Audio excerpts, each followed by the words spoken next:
Prof, you should be ready to start. Okay, so thank Yes. you so much, distinguished ladies and gentlemen. My name is Ndubisi Ekekwe. I'm from Tekidia Institute. I'm the lead faculty of Tekidia Institute. Tekidia Institute is an institution which works to help people understand the mechanics of market systems. So essentially, how do we innovate? How do we grow companies? And how do we accelerate value in the system? So I will be having a conversation with you today on the translation from invention to that innovation. I think that's the most critical thing in market systems. It's not just about the ideas that you have. It's actually about the products and services which you have actually created through those ideas. So to have that conversation, I'll take you to this curve, which I published in Harvard Business Review. So if you look at this curve here, you see that over 2,000 years, that the first 1,500 years, they were largely flat in GDP. The GDP is an aggregate composite of economic activity in an economy over a period of time. It gives you a snapshot of the whole nexus of the utilization of factors of production. So I have used China and United States because today they are the two dominant economies. In short, in the last 10 centuries, China had dominated global economies in at least 6 of those 10 centuries. And of today, US leads the world. If you combine all the GDPs in the world, you have what we call the gross world product.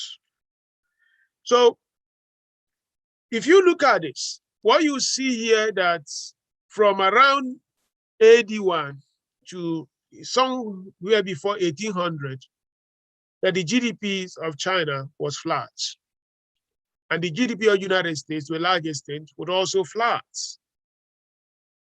And the implication of that is that as population was increasing, human standard of living was dropping because per capita income, usually calculated by dividing the total GDP by the population of a people, was decelerating. In other words, people from generation to generation, they were getting poorer. And that poverty was not because that man was not thinking. It wasn't because that man lacked capacity to think or capacity to create ideas. Rather, what happened was the world was inventive. The world was a society of just ideas. People have so many ideas on many things. The people that lived therein were some of the finest thinkers that ever lived. They were great physicists. They were great chemists. They were great mathematicians. They developed the fundamental constructs we use today in mathematics. They developed the fundamental constructs we use in chemistry, all those elements and compounds. They gave us a good understanding of the natural philosophy. But there was something they couldn't do. They could not create products and services. And because they could not create products and services, the implication is that they died of very massive virus, disease outbreaks. Even though they had compounds and chemicals, they could not make vaccines. So the vaccines are actually the products and services. Like for you to make vaccines, you need to have the compounds and the chemicals. They created the compounds, but they could not make vaccines. They had the ideas, but they could not translate them into products and services. So the world was flat and poverty was everywhere. Human standard of living was poor.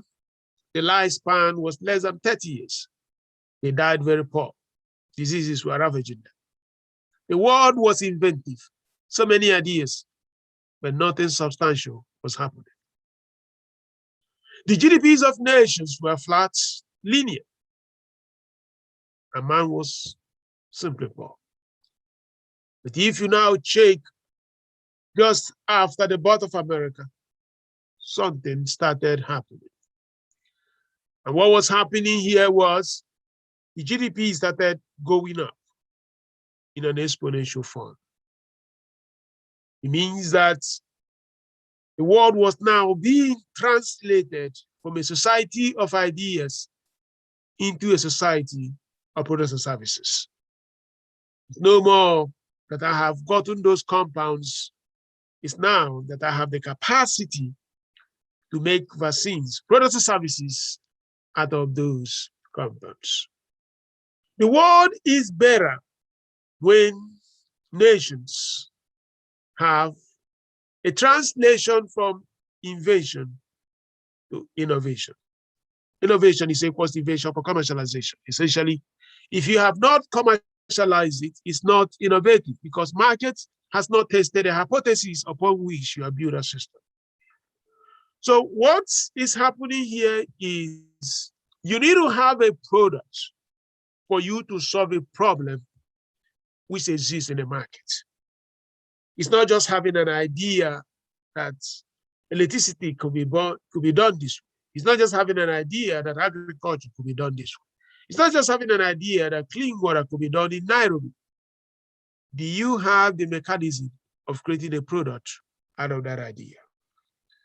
Preparing inventors to become innovators is the challenge of Africa today, because Africa is inventive.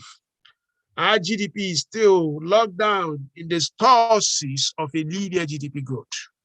We are still a continent of 1.3 billion people with less than $1.5 trillion GDP. That means that across all important metrics, we have underperformed because we have not done that translation of moving from innovation for innovation. Yeah, you want to see my video? I always don't usually use video, but that's okay. So what happens here is we can now look into the whole constructs of building that market system. How do you now translate that invention to innovation? It turns out that it comes down to building companies. Products and services are things which solve problems in markets. A man has a need, a woman has a need in the market. And you need to actually solve that problem in the market. You need to create a product that person will buy. If you do not have a product, there is really nothing that individual can actually have access to. So in this plot, this figure diagram here, I show you the fundamental construct of any market system. There is demand, there is supply. And there is now a market friction. A market friction is a need that exists in the market. And customers have those needs. Companies have to come up in order to solve it. So I'll give you an example. I just landed in Nairobi today, and there is no restaurant in Nairobi. Let's assume there's no restaurant in Nairobi. I have two options. I just starve, have nowhere to eat food, or I begin to knock at every door in Nairobi, hoping that someone somewhere has food to sell to me. So I could knock on the first 100 doors, and they may not have food to sell. And at the same time, I'm knocking at the doors looking for somebody that has food to sell. There is also someone who has food, but that person, I may be unfortunate not to knock on his door. So what has happened is what we call information asymmetry. I know so much, I'm hungry. The person knows so much, he has food to sell. But both of us cannot come into a perfect equilibrium point where demand and supply can have a business relationship. So what happens? The person says, I'm going to start up a company. And by starting up a company, that individual is now saying now, if you are hungry, instead of knocking at every door in Nairobi, come down to my restaurant. The restaurant is now a company. The restaurant now is established to fix a friction which exists between me who is hungry and that individual who has food to serve. That's what companies do. Companies are established to fix market frictions. They provide the basis upon which products and services are introduced into the market system, making it possible that those who need those products and services can actually buy them to fix that friction which they have. And that is how you bring innovation in the market system, because for you to move into that promise of giving me that food in that restaurant, it means that you are no more just thinking of an idea how to cook food. You actually have a product called a meal, which I have to buy, pay you Kenyan shilling. Paying you Kenyan shilling means that you are capturing revenue. Revenue is a compensation to you for fixing a problem I had. I was hungry, that was my problem. And today, you just gave me food, which is a friction that you have solved. As you keep doing that for many people, you keep accumulating revenue. You keep growing. You're fixing more frictions because you have a good restaurant. Innovators, that's what they are called to do. They go into the markets. They come out with products. This fundamental construct runs across our market audience. If you go into banking, it is same thing. Let's assume that there is no bank in Nairobi. A young man has 1 million Kenyan shilling. He says, I don't need this money over the next 12 months. You can find somebody that I can lend this money at 10% interest rates. That would be a good deal for me. At the same time, there is someone who needs 1 million Kenyan shilling for her poultry business. Because there is no bank, there is no financial institution. You will be hoping that a man who has 1 million shilling will magically discover that person that needs 1 million for a poultry business. Wait 1 month, they cannot discover themselves. That's a big problem. But the one young lady says, I'm going to start up a bank. I call it Great Kenyan People Bank. The guy that has the 1 million Kenyan shilling goes to the bank, gives the bank that money. The bank pays that person the 10%. Then the lady that wants to expand her poultry business goes to the bank the next day and says, I need a loan. The bank takes that 1 million, the other person that deposited, and now gives to her, charges her 17%. The delta of 7% is the cost the bank has imposed on the transaction for helping to bring them together, enabling an equilibrium point for demand and supply to have a relationship. The bank has served a market. The bank has fixed a friction. The bank has innovated. The bank has brought into a near perfect equilibrium point where the consumer and the producer, they have come and business transaction has taken place. Before then, it was all idea, but now the bank has brought an element of innovation. How do you build that restaurant? How do you build that bank? It means you have to build a company. You need to have a big idea. You need to have a superb team. You need to have an awesome product. And you need to have capacity to execute. Great businesses are built because there is a great level of execution. There can never be a greater company that does not have the capacity to actually have a great product. Because if you look at it, every business in the world has a mission. And that mission is to fix a market friction which exists in what a business wants to do.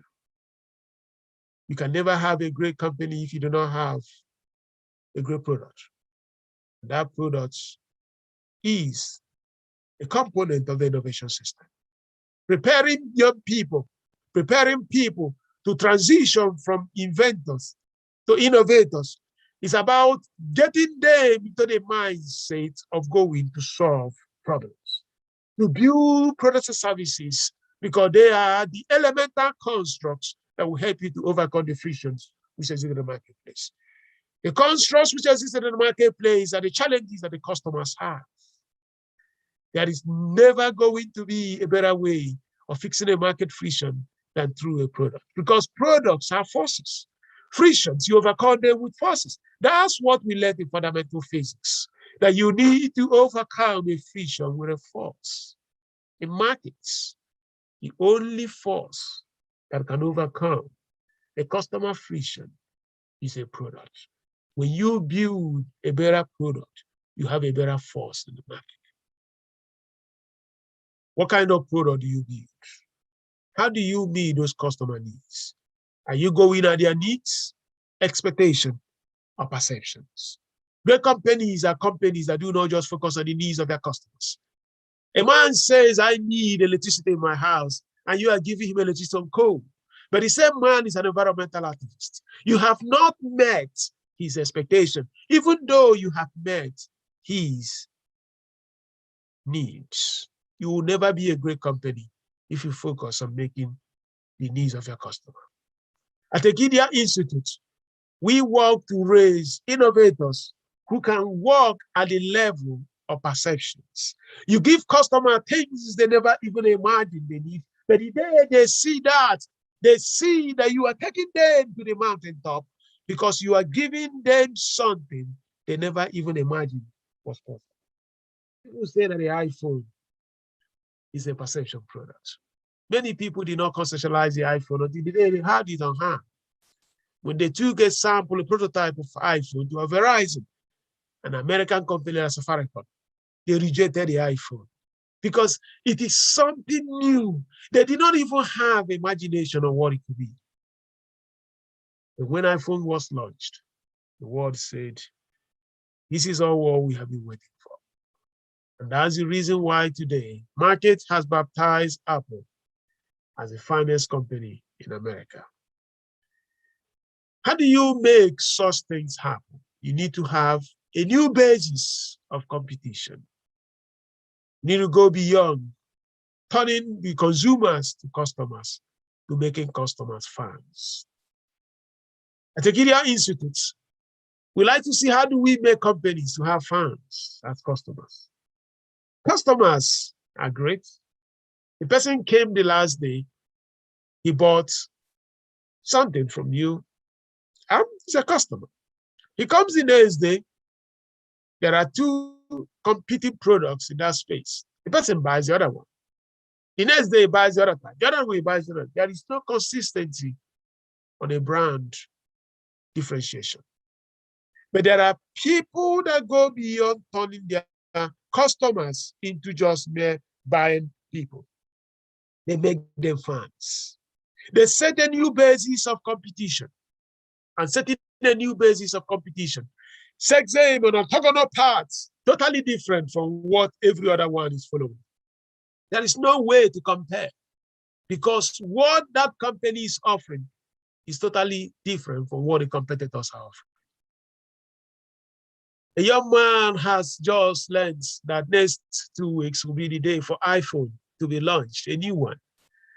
And he goes to his supervisor in America. He tells him, sir, I'm not going to come to work in 2 weeks because there will be a new iPhone launch. The guy works, unfortunately for him, hourly wage. If he doesn't come to work, he's not paid. But you know one thing? He says, sir, I'm taking a day off. The supervisor approves. By 4 a.m. on New York winter morning, he leaves his house. He goes to Best Buy where they buy electronics in New York. He queues. Best Buy opens 9 a.m. in the morning. Other guys are already waited. And when it was his turn, he brings out his credit card. He hands over that card to the cashier. They give him an iPhone. He had just spent $1,500. That's what he earns in 2 weeks. Do you think he's still a customer? He is a fan. He is a fan because he is a fan. He is not just a customer, he's an apostle to Apple, because Apple has taken him into a new dimension of customer relationship. And then when he has spent that $1,500, he comes to his house, he videos himself unboxing the iPhone box. And then he goes to Twitter and says, ladies and gentlemen, I have got the new iPhone. That's it. He has spent 2 weeks of his daily wage. He has lost a day at work. You don't do those things if that product is not at the level of fandom. Great companies are companies that can take their customer to the level of fandom. At the Gideon Institute, what we teach is how do you build leverageable factors that can compound, giving you acceleration of returns that you can take your customers to the mountaintop. Understanding one thing, that in your elementary economics, your elementary agricultural science, your teacher taught you about diminishing returns, the law of diminishing returns, that if you put a variable factor into a fixed factor, output will increase over a period of time. But after a period of time, despite the fact that you're adding more of the variable factor, the yield will just plateau. They always use fertilizer and land. You put your fertilizer on a piece of land, you get some output. But the more fertilizer you put over that same piece of land, nothing will happen over a period of time. But if you look at accelerating returns, things just keep getting better, because you have fandom in that business. You have created believers in that business. How do you make such happen in your company? We build, construct, model, process, system, capabilities which are necessary to help innovators transition into that dimension where they can begin to create fans in their businesses. At the Gideon Institute, we hope that we'll have a conversation with you, and hopefully you can come, you can learn with us. More people will attend the Gideon Institute this year and finish from Tekidia than any institution or university in Africa. We have students from 36 countries. We have more companies in our school than any institution in Africa or university. And we are not even more than 18 months. As we do that, I show you this curve called the smiling curve. Innovators of today have to look at, it's not just being busy. It's actually about where are you playing. If you play at the edges of the smiling curve, you capture more value than when you are playing at the centers of the smiling curve. The point I'm making here is this, that innovators are those that create products and services. And to create the products and services, they need to have the capacity to optimize, utilize efficiently the factors of production. By utilizing the factors of production, they can create things that go into the marketplace to solve problems. And one key elemental construct is knowledge, because knowledge is a key factor of production.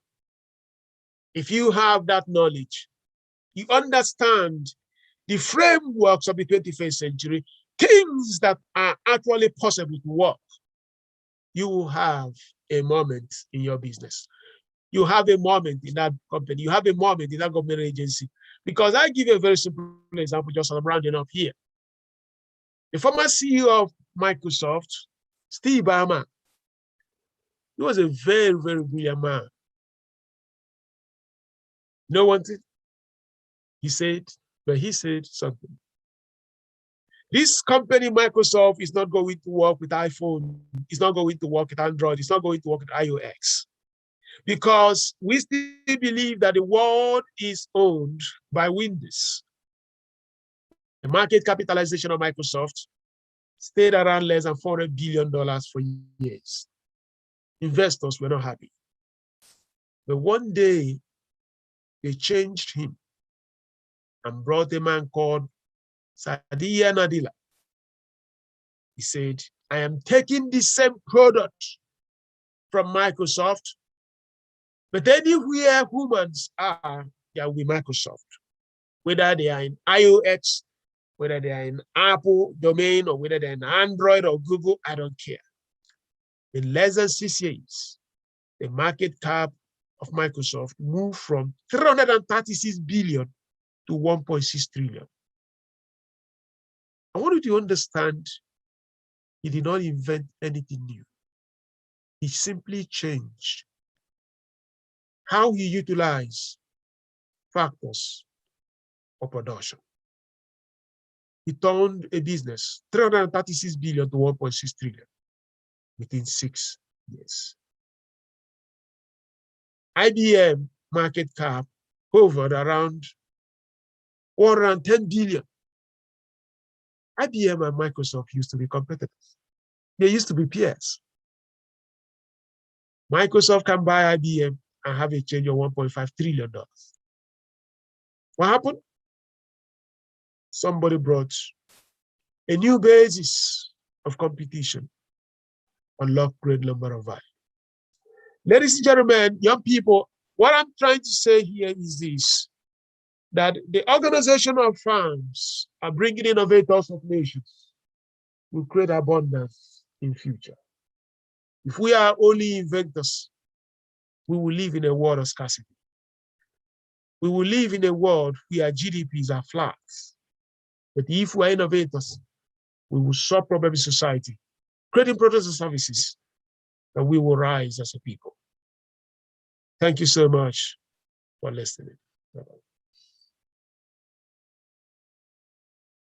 So I don't know if, depending on the structure, if you have questions, I'll be very happy to take questions, then we can get started. Thank you very much, Prof, for the good, you really taken it so well. I just have to ask some few questions. Now, the program, probably you can give us the structure of the program so that our viewers, most of them whom are on YouTube and Facebook, can be able to understand how is the structure of this program and why is this program for students?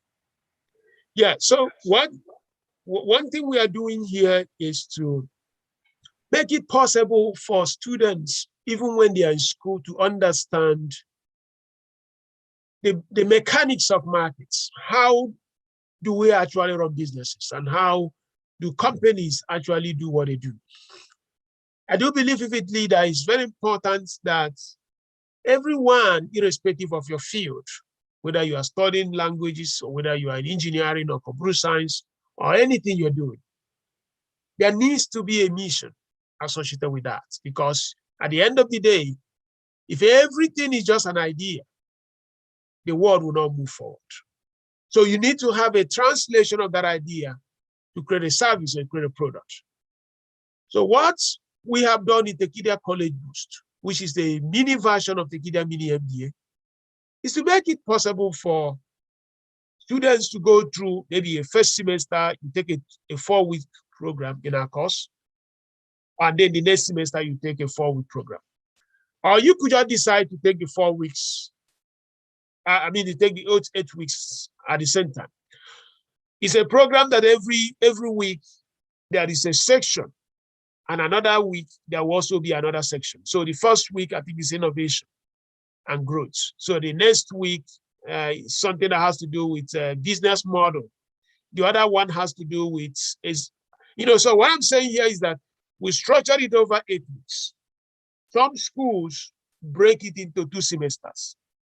The first semester they take 4 weeks. The other semester they take, because they don't want you to get into the normal academic program of the students. So, but the students can decide to take all these 8 weeks, because all you just need to do is about every week you spend about 2-3 hours. If you spend 2-3 hours on it, you should be fine. That's the way it's structured. I don't know if that answered your question.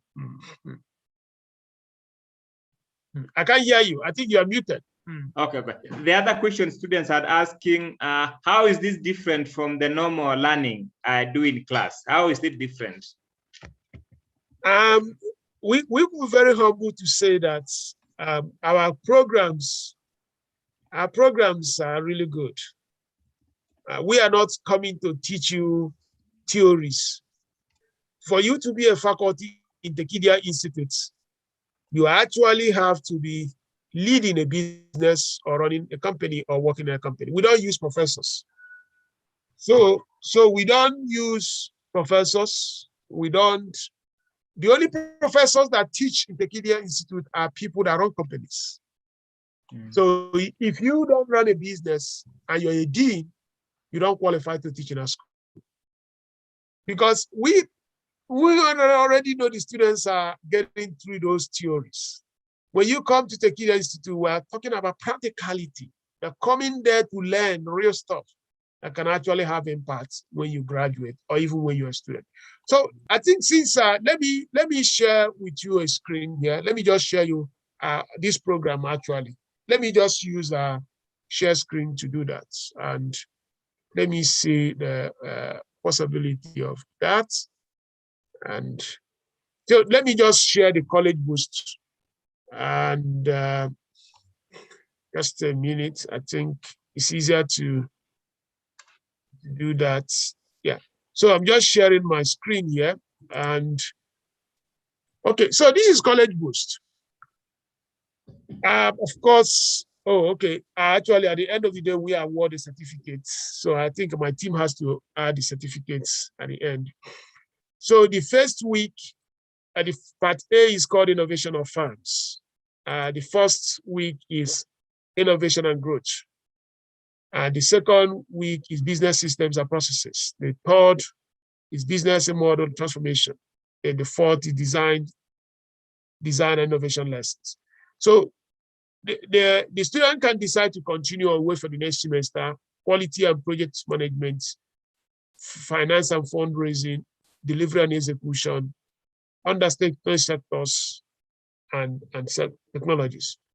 So what is happening here is you go through these 8 weeks, you actually deepen and acquire a lot of capabilities in their space. It's something that you learn a lot of things. And so that's the way that we have structured it. I think there is a certificate that comes at the end of that. And why we are different is that if you check here, these are faculty members. This is the general manager of MTN in enterprise marketing. This is the head of Coca-Cola HR. And this is, he's the head of the CEO of Flora Wave, the fintech that just became a unicorn, 1 billion. He teaches in our school. This is the head of AI and cloud in Microsoft Africa, Wale. And this is delivery manager. And this is the head of MasterCard, West Africa, I think Stanley Jacob. I think he developed a course on also open banking. And he's the head of, he teaches e-commerce, he lives in China. He's an expert on Alibaba business. Ladies and gentlemen, the people that teach in our program are some of the finest business leaders you can get. And what happens here is when you come into a program, you get a lot of value. And you could look at the testimonial, if I can just show you here. And if you go to testimonial, we have CEOs from Singapore, bank managers, companies. And this man ran Olam, one of the largest agro-processing companies. Yeah, so that's it. Yeah, so let me know if there's still more question. Yeah, so we have a comment here. Somebody saying, I can stay here the whole day listening to you, Ekekwe. Indeed, it's a special opportunity. So thank you very much. We just feel what you are saying. So I have a question from James, who has done a text, is asking, if I earn this certificate from at the Tekidia Institute, what value does it give me internationally? Anyway, the certificates, we are not really in the business of giving certificates. We're in the business of giving skill. Okay. So we are actually not really interested in trying to promise anything. But one thing I know that most people that have attended our program, John Cross, He's a special advisor to a governor. We have so many people. If you just read those testimonials, people have gotten jobs, people have done so many things. But for us, having a piece of paper doesn't change anything. We are really more interested in what people can do instead of what piece of paper do they have. So let's be focused to a large extent. Let it not be focusing on the certificates. Let it be focusing on what that individual can acquire in terms of capability. Yeah. Yes, Professor, I've gone through your CV and I realized you have done a lot in your life and really achieved a lot, the first in most of the things. One person is asking here, Professor, how did you manage to achieve all that within that period? Probably you can give some nuggets of advice. Okay, so thank you so much for the kind comments. I think the key thing here is, I would say that when I was growing up in the village, I actually lived through my early young life in the village. I studied in a village in Abia State, Nigeria. I lived until when they say it was time to go to university. They said, okay, you have to leave village. And I was a very, very good academically talented student. But one thing I would say, it's not necessarily about just passing exams. It has to do with having also families that could be very, very, families that could be very, very impactful in your life. So in secondary school in Nigeria, I think they allow you to do, I think 9 subjects, but I did 15. Wow. Yeah. So they say that you have to do all the courses offered in school. Mm-hmm. And because they didn't send you to school to start choosing the one you do. So what happened was, at a very, very young age, I started learning how to manage things because my friends were dealing with 9 subjects. I was dealing with 15. And even in the 15, they still expected me to basically come first in all of them. And there was just, it wasn't easy. So in 4th year in school, and there was other kind of external exams for when you are in the secondary school, you write external exam. That was something I was supposed to do at the end of the graduation, but they entered for me to write it even when I was in school. Why? The ones that government will not allow me to write, since the maximum you can take is 9, I have to go externally to write them. So that by the time I graduate, I can only do the 9s that the government. So that kind of preparation meant that I learned at a very young age how to manage many things than expected. So you are in school, you are preparing for an external exam that you have 2 more years to even qualify to write internal.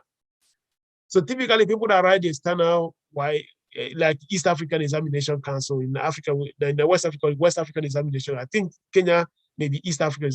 So you're supposed to write internally, then possibly if you don't do well, you go and write the external one.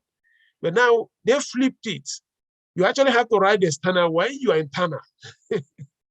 So I was trying to pass class exams, first term, second term, but also have an external East African Examination Council equivalent to write.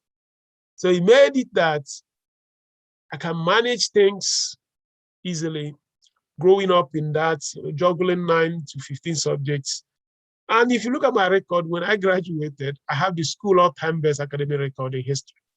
So that means that what they gave me did not break me.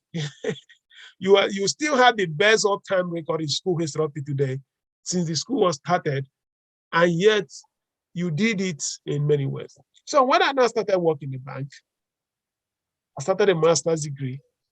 Before I was doing that, I started another master's degree. I was working full-time in the bank. I just went to my boss and said, give me a night shift. I was working in IT.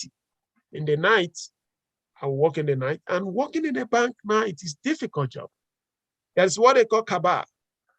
You have to print all the bank transactions for the last night, so that in the morning, they will distribute them to what they call the internal control unit, so that they can use it to verify the transactions that are posted in the computer ledger, whether there are physical mandates like check for that. That's how they detect fraud and other things. So you actually get to work around 10 p.m. You have to be doing that, working till at least 6:30 Otherwise, the bank will not open the next day. I don't know how they do it in Kenya, but you always hear the system is down.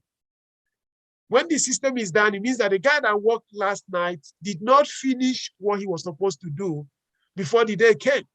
Mm-hmm. And if he does not finish that work, the bank cannot open the next day because it will override the transaction that happened the day before. So when the system is down, it's not a technical network problem most times. It's that the software unit did not finish what they wanted to do. So that means this job is not a small job. Yet in the day, I have to go to school. In the night, I have to. And I'm running 2 master's programs at the same time. So I would say it's more of training. It's a recycling. Human beings can do many things. But the difficulty we have most times, either because at early stage, we do not expand that elasticity to see what we can accommodate. So that's the reason why it's easy to manage all those things. And at the end of the day, you still, I mean, like people that chat with me on WhatsApp, before you know, I'm already going to sleep. I mean, it's not that you have to stay awake or anything like that. It's just about managing yourself. And to a large extent, I have a piece of paper I always keep on my desk. This is what I want to do for the day. And if you can see here, the ones I've done, I cancel them. It doesn't have to be high tech. Okay, these are important things I have to do for the day. If I look at them, I say this one, maybe let's move it tomorrow. Or the events have taken over, let's cancel it. By putting what I want to do for the day on a piece of paper, I don't have to put so much in my brain. And it helps me to know what is important and what is not. Because for it to enter a piece of paper, it means it's something that technically I have thought through that needs to take a time in a day. So by using all these processes, you become more efficient. You outperform your typical 24 hours, you can actually get more. So that's just what I can say largely on that space. I want you to talk about something, unemployment in Africa. And again, you come from Nigeria where the rate of unemployment is very high. Kenya is not different. East African is not different. From where you sit from the innovation point of view, what are they used to do now? Who have gone to school? Most of them have gone to school, have gone for another degree. What do you think they can do to change their life? Yeah. So the reality here is that the employment paralysis in the continent is not really because of education or what. It's just like looking at that curve I shared. Africa has not been lucky to have pioneering entrepreneurs. What do I mean by pioneering entrepreneurs? Pioneering entrepreneurs are people who actually come into a society and they bring in new things that can actually unlock opportunity. So look at it, for instance. There are so many villages in Kenya, they may not have potable, clean water. I'm very confident of that. I mean, clean water. Sure.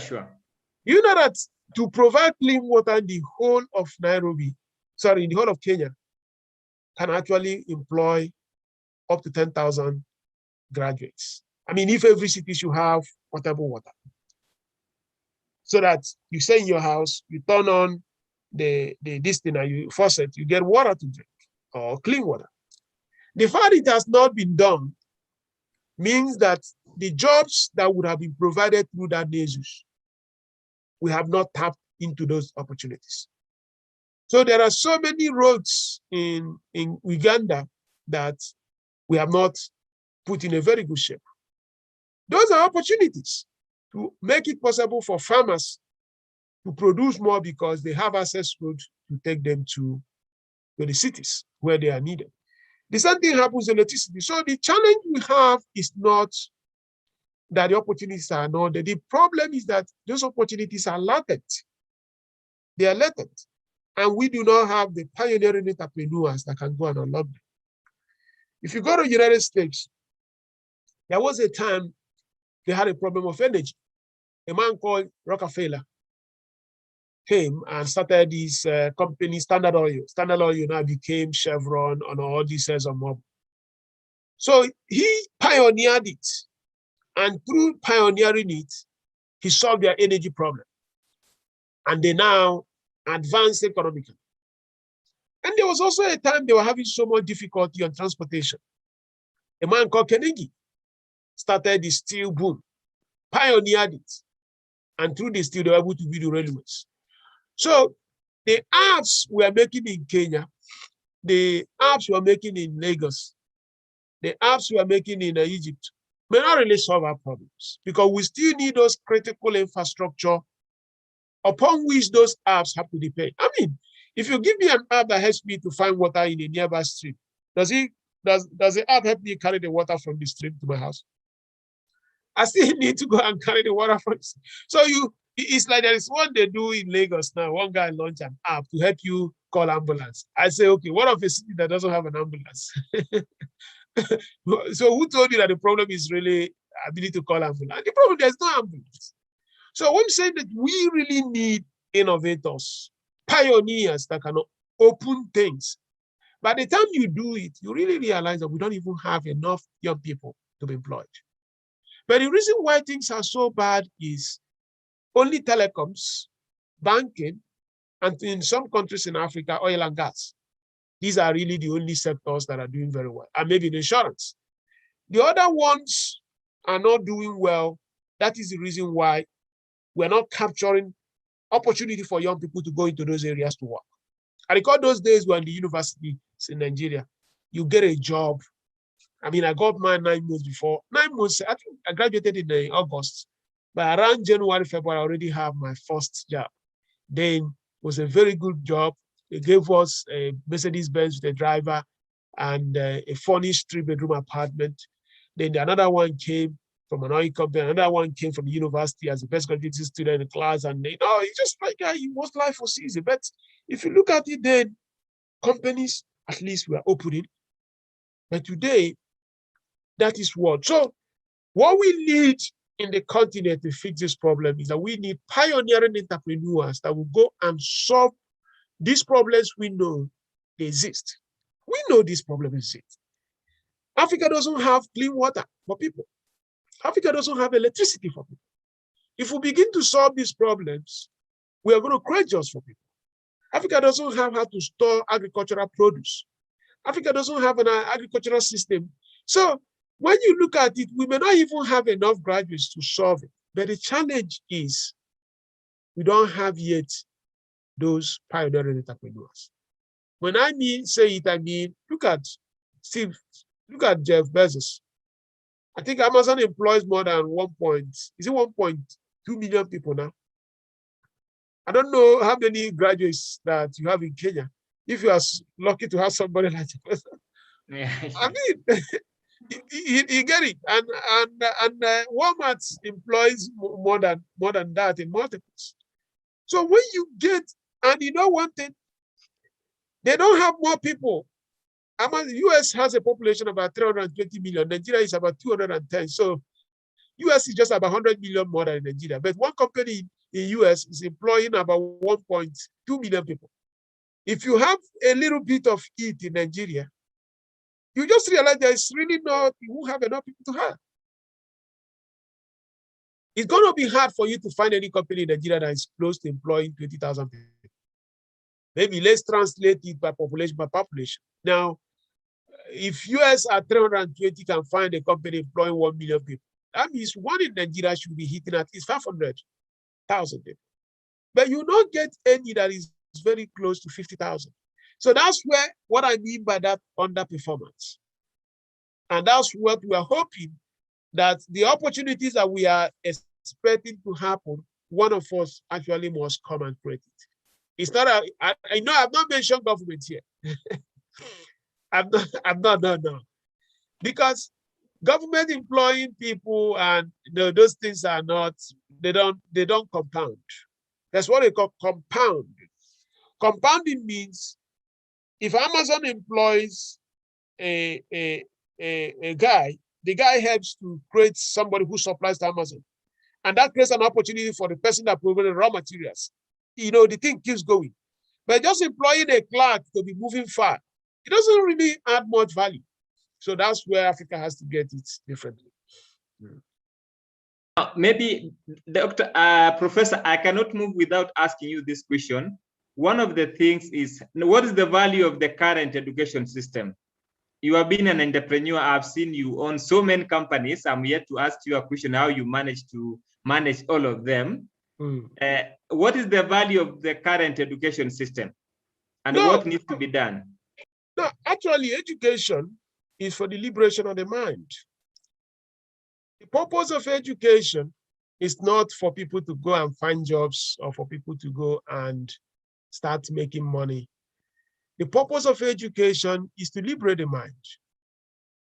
If you go back to the old debates of the great debates of the Greek philosophers, Thales, Heraclitus, talk about Pythagoras, there was this whole debate about natural philosophy.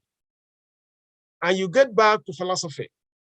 That is the reason why, if you have a PhD in economics, it's a PhD in economics. If you have a PhD in mathematics, it's a PhD. That PhD is philosophy in mathematics. That PhD is philosophy in economics. That's his PhD in electrical electronics engineering, is philosophy in electrical electronics. What are they saying? It means that every knowledge is nothing but logic. So education is to help you to master the logic in your field. Education is not designed to help you get a job. But what has happened is that we changed the original fundamental construct for the purpose of education. That my son has to go to Kenyatta University to get a job. That's the only way of getting a good job. My son has to go to maybe Kwame Nkrumah University. So at the end of the day, we are now changing the purpose. The reality here is that people have to be educated to be functional members in a society, to have understanding debate, to contribute to society. The job is just part of the value. So in a way, if you have a community that is well educated, and let's say they don't have a job, technically, it's not a failure. But the reality here is that it's actually nearly impossible to have that. Because when they have that education, they have knowledge. And what is knowledge? Knowledge is prosperity. Because if you look through human history, those that have done very well in accumulation of knowledge have actually been the people that are the most prosperous. If you go back to the Bible says that when Moses appeared before the Israelites, that they marveled because he has studied under the pharaohs. The best astrologers and thinkers in the world, they were in Egypt. Remember the time of Joseph, when he had a dream. Egypt was the only country that stocked the grain during the 7 years of bumper harvest. The other part of the world did not have astrologers and thinkers to prepare them for the famine period. So when famine came, records say that the world was in a state of stasis. Only Egypt left. If you go to the house of miracle, the father of algebra, Al-Jazari, the guy that lived in Baghdad, he was the guy that created the fundamental concept of algebra today. So the name algebra came from his name, Al-Jazari. This man, whenever he went to Medina and Mecca, he was solving mathematical puzzle. What was he doing? He wasn't creating money. He wasn't creating companies. He was postulating knowledge, logic, which is the basic form of knowledge. So that's the purpose of education. And if you do that education very well, it now helps people to apply that logic to problems in society, turning ideas into products and services. The best thing in America is not because they have good bombs. It's because they have Stanford, Harvard, MIT, Johns Hopkins, and some of these good universities. That helps them to think through their problems and come up with better solutions. And if you go to China, it's Peking University. If you go to England, it's Oxford and Cambridge. Without those schools, if you shut down Oxford, Cambridge, Imperial College for 10 years, England will turn out to be like Kenya. If you shut down Harvard and MIT, Johns Hopkins, Stanford, and Princeton for 10 years, USA will turn to be like Nigeria because they will not have the knowledge to renew their economic system. That's why some of their best ideas come from schools. If you just check, it's an evolutionary process. I mean, we like to talk about Facebook, we like to talk about Microsoft, but these schools, this thing started in colleges. It could be a professor's course. that rekindled the moment for the students. For that professor, I had a professor, a Nobel laureate, the Johns Hopkins University School of Medicine, because the Johns Hopkins, you can take any course irrespective of department. So if you're in electrical engineering, you can take a course in medicine and surgery. You can go to mathematics. In short, you don't have any course requirement to graduate from PhD. There is no course requirement to graduate from PhD. But they will know the day you are ready. So because there is no course requirement, everything now depends on your research. So you just wake up in the morning. I think I actually took, I registered for a business course. I registered for a surgery course. I did a surgery course. I actually operated on pigs. Wow. I think, I think I have, let me share that. I think, let me make this thing natural here. I think I have, I operated on pigs as part of my PhD work. I was an electrical engineering student, and yet I was getting myself into the medical operating room. This, I don't know if you can see here, this picture here. Yeah, this is me here. Yeah, that's me. We're operating on a pig. But I was in electrical engineering. So you could decide to design your own course. What are they trying to do here? They are trying to expand the world of knowledge. So if we are really educating people right in Africa, great things will be happening. That's the point I'm trying to make. Going to school is not really what it is. It's about understanding logic, understanding the liberation of the mind so that people can think. And when they think, great things can happen. Wow, thank you very much, Professor. And now this discussion about Tikedia, that's why it becomes Tikedia and corporate career coming together to give this knowledge to East Africans becomes a very big issue for us, because the people who are teaching these students, the faculty, as you have mentioned, are people who have experienced what is in the industry. I really want to appreciate you for that. Maybe what could be your final remarks to students in East Africa who are watching this program and they're feeling, one time I wish to have 4 PhDs, 4 masters, 2 PhDs and all that. What do you talk about them? And again, you did mention about the robot you made. Probably you can mention that. Yeah, I think it's always very difficult talking about yourself. I'm really a very simple person. And thank you so much for the kind words. I think what I would just tell the young people is that, the future is full of abundance. The future is full of abundance. There's so much opportunities in the future. The key thing here is for us to continue to see how we can do better. I understand the challenges in the continent, I understand the paralysis, but the reality here is that if you come here in the United States and go to NASA, you see many Kenyans, you see many Ghanaians, you see many Nigerians. We're all doing amazing, great things in our societies. But unfortunately, when we come down to the continent, we underperform. So what I'm hoping here is, if we could come through a better redesigned educational system, and most likely we can now find pioneering entrepreneurs and thinkers that can actually help us to get out of the paralysis that we have in our economy. So that's the message, that innovation will liberate economies, and the African continent will not be anywhere different. And that if you do that and make ourselves to be vessels to be used, we are going to create leverageable factors that are going to have a very great monumental impact in the lives of people. So for us at the Institute, I'm hoping that we'll have thousands of young people coming from East Africa, and we are hoping that we can begin to have a conversation. We don't use the word students in the Tequila Institute. We call everyone learners and co-learners, because we also learning when we're also learning with you. We don't teach really. We give an opportunity for people to collect. And once we do that, it shapes how people think. It makes all of us to begin to question the hypotheses of some of the things we're used to. Why would people be so hungry and poor in a place where people are very, very lucky with resources? It means that somebody has not figured out how to combine those raw materials to create something that can add value in the lives of people.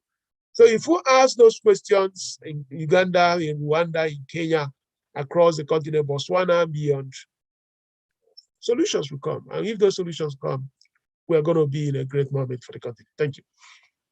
Thank you very much, Prof, for being our guest today. This is Corporate Career Academy. We are bringing in experts to let you know what happens in the corporate world. Today, we were privileged to have a Professor Ekekwe, who has really taken us through what he has done. Professor has a lot of things he has done under his belt, but is yet very, very humble. We are also privileged to work with the Tekedia Institute so that we can be able to bring in knowledge to our learners in East Africa so that they can learn the mechanics of living in this world. As just Prof has mentioned, we only need the mechanics of living in this world. Without much ado, I wish to appreciate all those who tuned in to watch this. Get in touch with us through our Facebook page, through our YouTube channel, through our phone number and email address, and let us learn